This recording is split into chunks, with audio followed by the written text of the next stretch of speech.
In a forgotten church record book discovered in 2018, hidden beneath the floorboards of Salem's oldest meeting house, authorities found evidence of over 200 missing persons connected to Massachusetts, witch trials that history never recorded the names meticulously documented in the private ledger of Salem's most powerful family. Revealed execution dates, property valuations, and chilling notations like acquisition, complete beside each victim, while history recalls 19 official Salem executions. This document suggests the true number approached 237, with most victims erased from public record. Strategic record keeping. Even more disturbing, each disappeared person's property was systematically transferred to the same three men: Judge Ezekiel Blackwell, Reverend Nathaniel Blackwell, and Sheriff Josiah Blackwell, three brothers whose descendants still own over 40% of Salem's historic district. Today, the most haunting detail, the final entry dated October 1720, contains only 5 words beside a young woman's name: Mercy Blackwell. Family matter resolved. Before we continue with the story of the Blackwell dynasty and their reign of terror, I must point out that this channel isn't for everyone. Only those brave enough to face history's darkest truths should continue watching. If you're one of the select few who seeks out these hidden horrors, subscribe now and tell me in the comments which state you're listening from. These are the stories most channels fear to tell, and we're just getting started. Let us travel back to Colonial, Massachusetts, where the seeds of this forgotten nightmare were first planted. The year 1692 marks not just a dark chapter in American history, but the beginning of a conspiracy far more sinister than most historians dare acknowledge. Salem in 1692 was a community gripped by fear, nestled among the dense forests of Massachusetts Bay Colony. The settlement of roughly 500 souls clung to rigid Puritan beliefs as protection against both the wilderness surrounding them and the perceived evils lurking within their midst. The village consisted of a central meeting house, several dozen wooden homes clustered nearby, and outlying farms scattered throughout the surrounding countryside. The Puritan faith dominated every aspect of daily life, with strict observance expected from all community members. The Blackwell family held a position of unparalleled influence. Their stately two-story home stood directly across from the meeting house, its glass windows a rare luxury gleaming in the afternoon sun. Judge Ezekiel Blackwell, the eldest brother at 46, commanded the local court with unwavering authority. His deep-set eyes missed nothing, and his decisions were considered as final as Scripture itself. Despite his comfortable living, he wore simple black attire, maintaining the appearance of Puritan humility, while secretly amassing influence. Reverend Nathaniel Blackwell, 2 years younger than Ezekiel, delivered fire and brimstone sermons each Sunday that left the congregation trembling. His voice could shift from a whisper to a thunderous roar that seemed to shake the very rafters of the meeting house. With his gaunt frame and intense gaze, many believed he could see directly into a person's soul to detect the slightest impurity. If Josiah Blackwell, the youngest brother at 41, enforced the laws his brothers established and interpreted, a powerfully built man with a perpetual frown. He carried a distinctive carved walking stick that many claimed had broken more bones than any other weapon in Essex County. Together, these 3 men controlled every aspect of Salem's governance, spiritual guidance, and law enforcement. But Salem was changing. New merchants were establishing businesses, creating competition for the Blackwells' trading interests. Families like the Putnams and Proctors were gaining influence, threatening the brothers' iron grip on the community. Something needed to be done to maintain their position, and the first whispers of witchcraft provided the perfect opportunity. The winter of 1691-1692 had been unusually harsh. Food stores ran low, illness spread through cramped households, and tensions rose as families struggled to survive. Until spring, in the Reverend Blackwell's home, his 16-year-old niece Mercy observed the growing anxiety with quiet concern. The daughter of Ezekiel, she had been raised in her uncle's home after her mother's death in childbirth, receiving an education unusual for a young woman of the time. Mercy could read and write not only English, but also some Latin skills she employed keeping records for her uncle's church. With her copper-colored hair always carefully covered by her cap as Puritan modesty demanded and thoughtful gray eyes. Mercy moved through Salem like a quiet shadow, observing much but speaking little. She dutifully recorded baptisms, marriages, and deaths in the church ledger, never questioning why her uncle sometimes instructed her to make entries in a separate smaller book that he kept locked in his personal desk at night. She would often hear her father and uncles talking in hushed tones in her uncle's study, their voices occasionally rising in what sounded like excited planning before falling silent when anyone approached on a bitter February evening.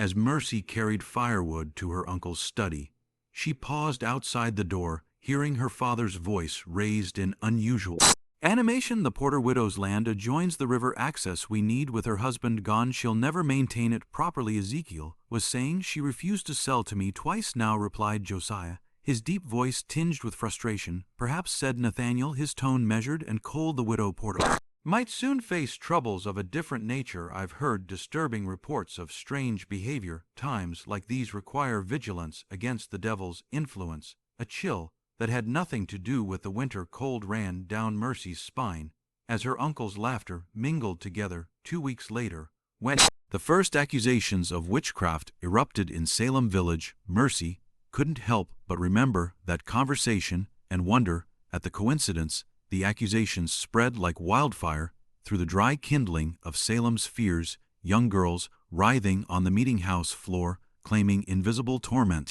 Respectable wives suddenly named as consorts of Satan, farmers accused of blighting crops and killing livestock.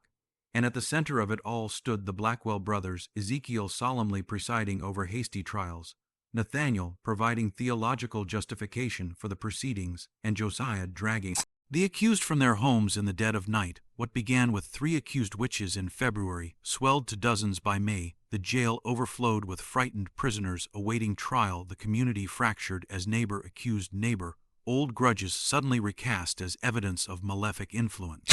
Through it all, Mercy dutifully recorded names in her uncle's private ledger, never questioning why so many of the accused owned property that her father had previously expressed interest in acquiring. When the widow Porter was arrested on a rainy April night, Mercy finally began to understand the terrible pattern unfolding before her. The widow's screams echoed through the village as Josiah and his deputies dragged her from her home the next morning.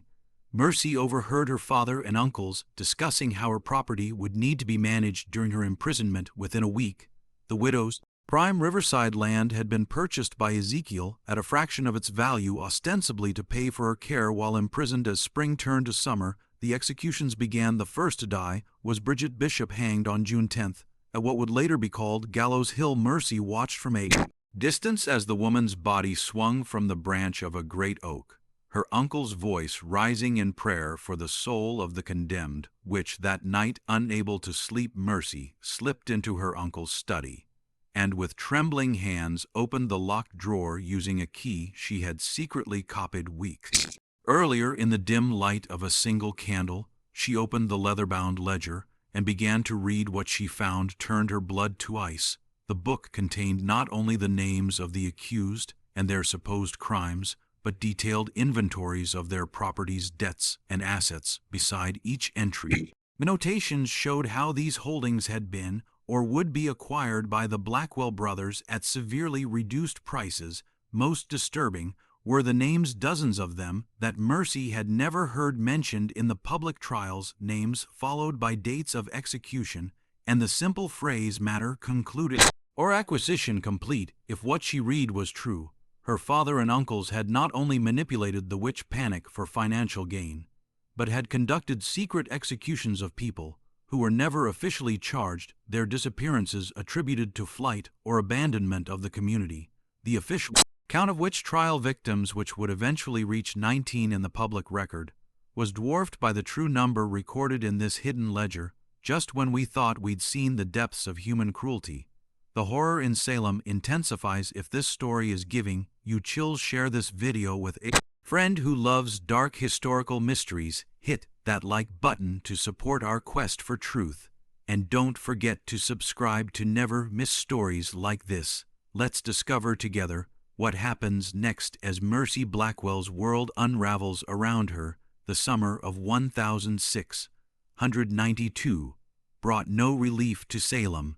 As the humid air hung heavy over the settlement, the stench of fear and suspicion was even thicker. Trials continued at a frantic pace, with Judge Ezekiel Blackwell presiding over hearings that rarely lasted more than an hour before guilty verdicts were pronounced. The accused were given a simple choice: confess and implicate others, or maintain innocence and face execution. Mercy watched with growing horror as more and more names filled the pages of her uncle's secret ledger. The pattern became unmistakable. Those who owned valuable property or had opposed Blackwell family interests were disproportionately targeted. Even more disturbing were the private examinations conducted in the basement of the Blackwell home, where Sheriff Josiah employed methods to extract confessions that left prisoners with broken fingers, dislocated joints, and sometimes much worse. On a particularly oppressive July evening, Mercy was instructed to bring refreshments to her father and uncles in the basement. Descending the narrow stairs, the bitter smell of copper and sweat assaulted her senses. Before she could see what awaited her in the dim lantern light, she discovered Goodman Thomas Putnam, a prosperous farmer who had refused to sell his mill to Ezekiel, strapped to a chair, his face nearly unrecognizable from the beating he had endured. His fingers spread at unnatural angles, where they had been systematically broken. Mercy, just in time," her father said casually, taking the tray from her trembling hands. "Goodman Putnam has just remembered witnessing Goody Proctor communing with the devil. Isn't that fortunate?" Putnam's eyes, swollen nearly shut, found Mercy's across the room. "They made me say it," he whispered. "God forgive me, they made me say it." Sheriff Josiah's walking stick cracked across Putnam's jaw with sickening force. "The devil makes you say many things, Putnam, but now you speak God's truth, do you not?" Mercy fled upstairs, her heart pounding against her ribs like a trapped bird. That night, unable to sleep, she crept once more into her uncle's study and made careful copies of several pages from the secret ledger, hiding them beneath a loose floorboard in her bedroom. Whatever happened, someone needed to know the truth of what the Blackwell brothers had done and continued to do. As August arrived, a disturbing new development emerged. Several accused witches had managed to escape from the Salem jail, reportedly fleeing into the wilderness rather than face trial. At least, that was the official account spread by Sheriff Josiah. But Mercy, who continued to secretly access her uncle's records, found different information in the ledger. Names of the escaped prisoners appeared with notations like "questioned privately" and "disposed of swamp burial." One entry particularly chilled her: Rachel Nurse, resistant to questioning, eliminated quietly, property transferred successfully, family informed of escape to Rhode Island. The realization struck Mercy with the force of a physical blow. Her uncles and father were not merely manipulating the trials for financial gain, they were murdering those who resisted their schemes and disposing of the bodies in secret. The official witch trial executions were only the public face of a much larger, more sinister operation. Determined to gather evidence, Mercy began taking calculated risks. She volunteered to deliver food to the prisoners in the Salem jail, smuggling in small scraps of paper and charcoal so they could write testimonies about their treatment.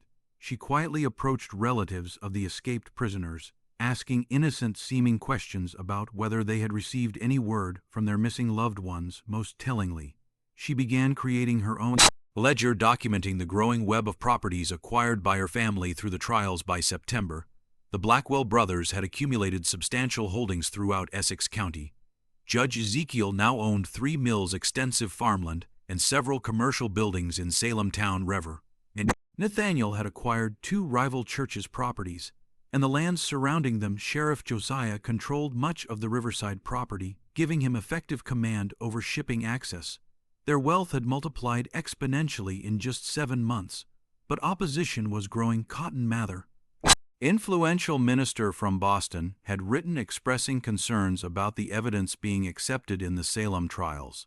Several prominent citizens had begun to question the proceedings, particularly after respected community members like Rebecca Nurse and John Proctor were executed despite character testimonies in their favor. Sensing the changing tide, the Blackwell brothers accelerated their efforts. The secret ledger now included a list of priority acquisitions with names of property owners yet to be accused. Among them were some of the wealthiest and most influential families in the colony. families whose downfall would cement Blackwell control over the region for generations. On a rain-soaked evening in late September, as Mercy was adding to her collection of evidence, a floorboard creaked behind her. Turning with a start, she found her cousin William, Sheriff Josiah's son, standing in the doorway of her bedroom, his eyes fixed on the document spread across her bed. "I knew someone was accessing Father's study," he said quietly. "I never imagined it would be you, Mercy." For a moment neither spoke, then William stepped forward, closing the door behind him. "They'll kill you if they discover this," he whispered, gesturing to her notes. Mercy straightened her back, preparing for the worst. "Will you tell them?" William hesitated, then shook his head slowly. "No, because what they're doing is wrong. I've known it for months, but I was too afraid to speak." He sat heavily on the edge of her bed. "Last week, I followed my father and 2 of his deputies into the woods north of town. They were dragging something wrapped in canvas. I watched them." His voice broke.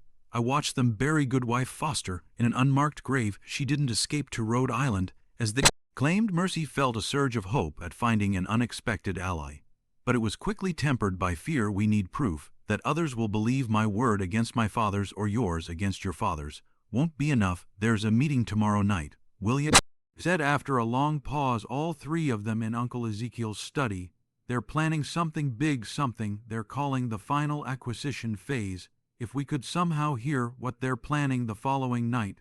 Mercy and William concealed themselves in the small storage space adjacent to Judge Ezekiel's study, a forgotten closet accessible through a narrow panel they had carefully loosened earlier that day through the thin wall. They could hear the Blackwell brothers clearly as they gathered around the judge's desk. The timing must be perfect. Ezekiel was saying, his quill scratching across parchment as he spoke. "When Governor Phipps returns from Boston next month, these trials may be restricted. We must secure the remaining properties. Before then, the list is ambitious. Nathaniel observed 17 families in 3 weeks. Even with our efficient method that presents challenges, will accelerate the private examinations." Josiah replied, his voice cold and business. "Like those who won't confess and implicate others need not reach the public gallows. The swamp has room enough." "What of the Corwin estate?" Ezekiel asked. "That's the prize that will establish our shipping monopoly." "I've already planted evidence at Corwin's home," Josiah said with grim satisfaction. "A puppet with pins hidden beneath the floorboards of his kitchen. We'll discover it tomorrow during a search by Weeks, and his properties will be ours." As the brothers continued detailing their plans, Mercy and William exchanged horrified glances in the darkness of their hiding place. The scale of the conspiracy was even greater than they had imagined. Not isolated acquisitions, but a systematic plan to seize control of the entire region's commerce and governance. When the meeting concluded, the cousins slipped away to the safety of the stable, where the stamping of horses would mask their whispers. "We need to get this information to Governor Phipps directly," William insisted. "My father has men watching all the roads, but I know trails through the forest. I could reach Boston in 2 days if I leave tonight." Mercy shook her head. "They'd notice your absence immediately. I should go. They pay less attention to my comings and goings. It's too dangerous for you to travel alone, more dangerous to remain." Mercy countered. "Tomorrow they plan to search the Corwin home for that planted evidence. What if they decide to search our rooms as well? They'd find everything." After heated debate, they reached a compromise. William would create a diversion the following evening, something that would draw attention to the North Road, while Mercy slipped away south toward Boston. With their evidence, she would take her documentation, including copied pages from the secret ledger, directly to Governor Phipps.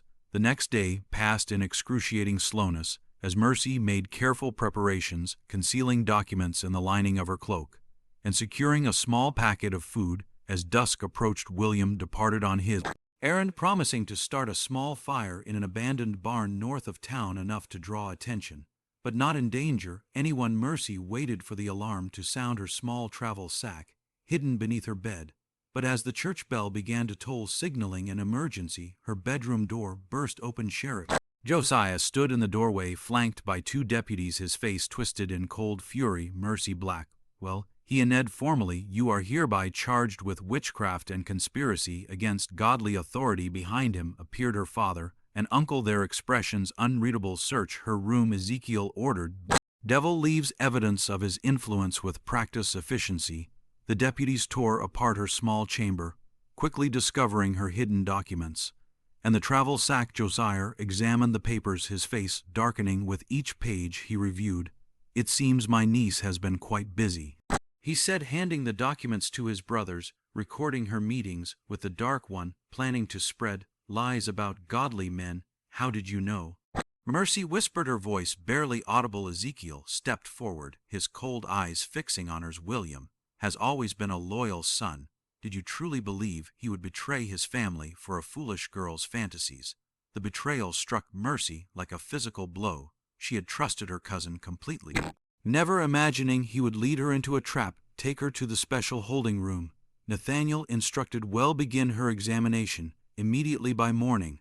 I expect she'll be eager to confess her sins and name her accomplices." As the deputies dragged her from the room, Mercy caught a glimpse of William standing in the shadows of the hallway, his face expressionless. Only the slight trembling of his hands betrayed any emotion as he watched his cousin being taken away. The special holding room was in fact the root cellar beneath the meeting house, a damp, windowless space where the Blackwells conducted their most private interrogations. As Mercy was roughly secured to a chair, she realized with growing horror that her fate would likely never be recorded in the official proceedings of the Salem trials. Like so many others, she would simply disappear, another victim of her family's ruthless ambition. Ezekiel entered alone, closing the heavy door behind him. In his hands, he carried the leather-bound ledger that had started Mercy's investigation. "I had such hopes for you," he said quietly, placing the book on a small table. "Intelligence and obedience, a rare combination. You could have been very useful to our family's future." "How many?" Mercy asked, finding her courage. "How many innocent people have you murdered for their property?" Ezekiel shrugged, as if the question held little importance. "People die in times of crisis, some publicly as examples, others more discreetly when public executions might raise uncomfortable questions." He opened the ledger to its final pages. "The official record will show 19 executions. When this business concludes, the actual number," he smiled thinly, "let's just say the Blackwell legacy will be secure for generations." "You won't get away with this," Mercy insisted, though her voice wavered.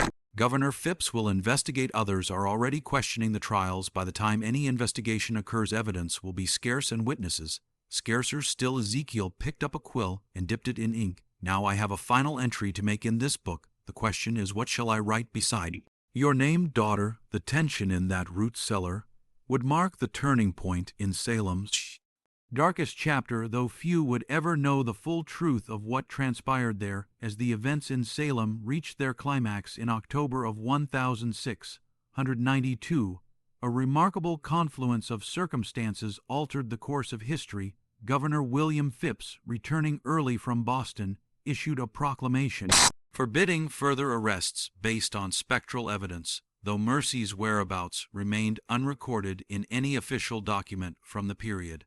A mysterious letter reached the governor's office just before his declaration, a letter containing detailed evidence of judicial misconduct and property seizures connected to the trials. The turning point came on October 29, 1692, when the Blackwell brothers' private ledger was discovered by Colonial officials during an unannounced inspection of court records. The brothers disappeared that same night along with several deputies loyal to Sheriff Josiah. Rumors spread that they had fled to Virginia or perhaps the Caribbean, taking substantial wealth with them. For decades, the full extent of the Blackwell's crimes remained hidden. The colony, eager to move beyond the shame of the witch trials, focused on the 19 official victims rather than investigating disappearances that might reveal a more extensive conspiracy. Families of the missing were left to wonder what had truly happened to their loved ones, many accepting the official explanation that their relatives had fled the colony in fear. It wasn't until 1720, nearly 30 years after the trials, that startling discovery brought the Blackwell legacy back into focus. Workers renovating the old Salem meeting house uncovered a hidden chamber beneath the main floor, a room whose walls were scratched with dozens of names and dates. Forensic examination of the site revealed evidence of extensive blood stains and multiple shallow graves nearby. Among the items recovered was a small journal, its pages water-damaged but still partially legible. The author, identified only as MB, had documented the final days of her imprisonment and the unexpected turn of events that had allowed her to escape the fate planned for her. Though many pages were illegible, one passage stood out with chilling clarity. When they came for me that final night, I believed death was certain, but as Uncle Josiah raised his knife, a commotion above stayed his hand. William appeared at the cellar door, not as betrayer, but as savior. Having alerted the governor's men to our location in the chaos that followed, I witnessed what I can only describe as divine justice. My father and uncle's architects of so much suffering fleeing like common criminals into the darkness. I know they will not stop wherever they have gone. Their ambition and cruelty will continue. I make this record so that those who come after will know the truth of what happened in Salem, not a supernatural panic, but a calculated scheme of murder and theft disguised as religious zeal.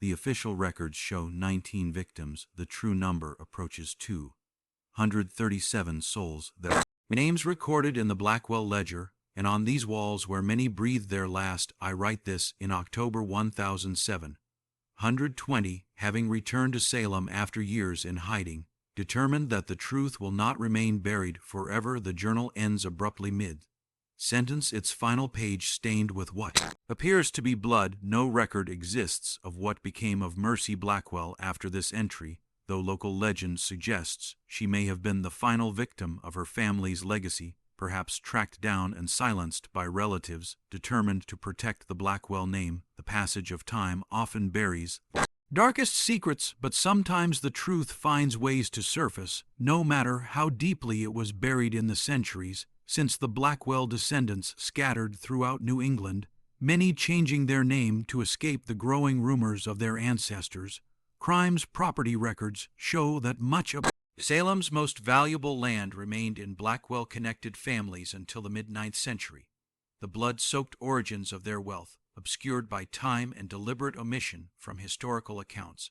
Perhaps most disturbing is the recent discovery of letters dating from 1695 to 1730, suggesting that the Blackwell brothers established a new power base in the southern colonies, where they continued their practice of manipulating local justice for financial gain. Reports of disappearances and unexplained property transfers followed their movements like shadows, though no formal charges were ever brought against them. The Salem witch trials remain one of America's most infamous miscarriages of justice, but the traditional narrative captures only the public face of a much darker conspiracy.